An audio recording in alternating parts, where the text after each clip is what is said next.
If you were the kid that made your own dinner, took care of siblings, and cleaned the house and still got criticized, this one is for you. That's not independence, that's parentification, and it leaves deeper scars than most people realize. See, people talk about neglect like you'll know if it happened to you. But for most of us, neglect was quiet. It looked like responsibility, being helpful, being useful, or even being strong. You were so mature, but you were really surviving. Sometimes it wasn't abandonment in the traditional sense, but it was emotional absence. A parent who worked long shifts and then you're left with someone who stays in their room while you're left to figure it out. Or a parent who was always with their partner while their children was left to figure it out.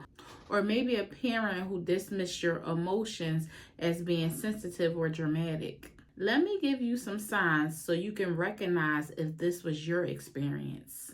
If you were expected to handle things way beyond your age, you were called dramatic or too sensitive when you expressed your emotions, you cared for siblings, handled dinner, or managed routines alone, you felt guilty to ask for help or stop asking altogether, you were praised for being mature but never feel safe or nurtured, you struggled to rest, receive love, or let others support you, you still carry this deep feeling that if you don't do it, it won't get done.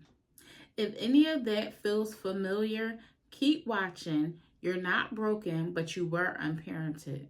There's active neglect, being left alone, yelled at, or left to fend for yourself. There's passive neglect, when no one asks how you're doing or even notice that you're hurt.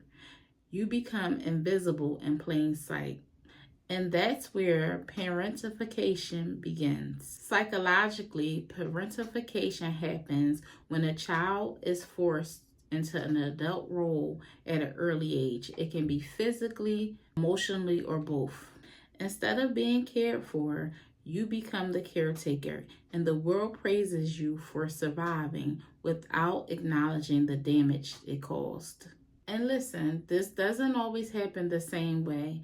Maybe it was a mom working 2 to 3 days straight and you were responsible for feeding, clothing, keeping your siblings safe, and even on track. A dad who barely showed up after he left your mother, and when he did show up, he made it seem like you were a burden. A step-parent who resented you because you weren't their biological child. A grandparent who loved you but was older, sick, and needed you more than they should have. A foster parent who handled the basics but gave you no emotional connection. Or even being called the easy child, so no one checked on how you actually were doing. Now, the details may be different, but the outcome was the same. You were the one that's responsible. You were the one that had to grow up fast, and you were the one no one checked on. All because they were too busy leaning on you. And now, as an adult, you're still carrying what no one helped you put down. When you grow up like that, the emotional aftermath follows you into adulthood. You may overfunction in every relationship, struggle to accept help or even identify your own words, feel like you always have to earn rest, constantly feel responsible for everyone's emotions, even at your own expense. And that's not just your personality, it's a survival response. Your nervous system got wired for pressure and performance. You've become so used to doing the fixing and being strong that peace now feels unsafe. But let me say this clearly. It is not your job to carry what they left behind. Here are some scripts to help you start rewriting your internal story. I've carried a lot for a long time. It's okay if I put some of it down. I don't have to solve it just because I understand. Taking care of myself is not betrayal, it's repair. Say them out loud, speak them to yourself, write them on sticky notes if you have to. They are the truth and they will help you shift the way you move. Now let's take it deeper with something simple yet powerful. Try this. Write down one thing that you wish an adult had done for you as a child. Give yourself permission to feel that loss and grieve it. That's not self-pity, that's self-recognition, and that's how healing begins. Now, here are a few journal prompts to help you reflect even more. When did I first start feeling like I had to handle things alone? What would it look like if I give myself the support that I never received? What did I normalize that was actually neglect? What would change if I no longer felt guilty for resting?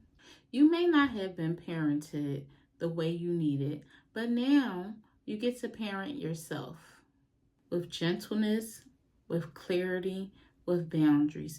And that love is not selfish, it's sacred. If this video hit home for you, just know you're no longer alone. You found my channel. Hit that like button, leave a comment, and subscribe for more on setting boundaries and identifying what you need. I will see you soon. Look out for one-on-one coaching opportunities, and I will see you in the next one. Bye.